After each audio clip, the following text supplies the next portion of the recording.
Praise the Lord प्रभु को लोक मैंने केमती अच्छा आशा करे आपण मैंने समस्ते भल थे मुझे आपण सामने गोटे विषय रखापी चाहे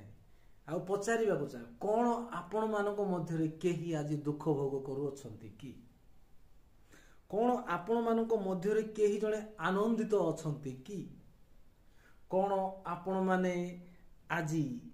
पीड़ित अटंती कि कौन आपण माने आज रोग अच्छा कि जदि हाँ ताहले ये चारिटा प्रश्न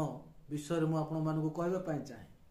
जे प्रथम विषय थिला कौन आपण माने दुख भोग करुँच कि जदि आपण माने दुख भोग करुँच मोर प्रिय माने वाक्य रे लिखा जाय अछि तुम्भ मानक मध्य रे केही दुख भोग करुअछि से प्रार्थना करू मोर प्रिय माने जदि आपण माने दुख भोग करुँच आपण जीवन रे आपण प्रभुंको पाद तले जाई बसी आंठु माड़ी प्रार्थना करंतु प्रभु आपण को सांत्वना देवे। द्वितीय विषय कौन आज आपण माने आनंदित अटंती कि जॉयफुल आनंद खुशी अटंती कि जदि हाँ ताले वाक्य कहे जो माने आनंदित अटंती से माने गीत गान करंतु सदा प्रभु ठारे आपण माने आनंद जदि अछंती सदा प्रभु ठारे गीत गांतु मोर प्रिय माने हाइम्स साम्स भजन कीर्तन करंतु प्रभु ठारे तांको गीत गुड़ाक गाई तांको गुणगान करंतु। 3 नंबर विषय है कौन आज आपण माने पीड़ित अछंती बा रोग रे अछंती कि जदि आपण माने पीड़ित रोग रे अछंती आ सुस्थ हेबा पई चाहू अछंती ताहाले प्रथम कार्य आपण माने करंतु आपणा मंडली रो प्राचीन मानंकु डकांतु आ से माने प्रभुंको नाम रे तैल मखाई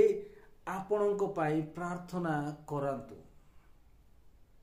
एटा मध्य वाक्य रे लिखाई छि मोर प्रिय माने से माने प्रभुंको नाम रे तैल मखाई ताहा निमंते प्रार्थना करंतु विश्वास युक्त प्रार्थना से ही रोगी को रक्षा करिवो। आ जदि आपणको जीवन रे कोनोसी पाप अछि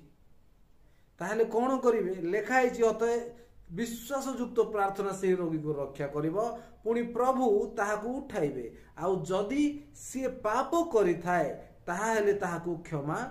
दिया जीवो। मोर प्रिय माने प्राचीन माननकू डाकिबार अछि प्रार्थना कराइबार अछि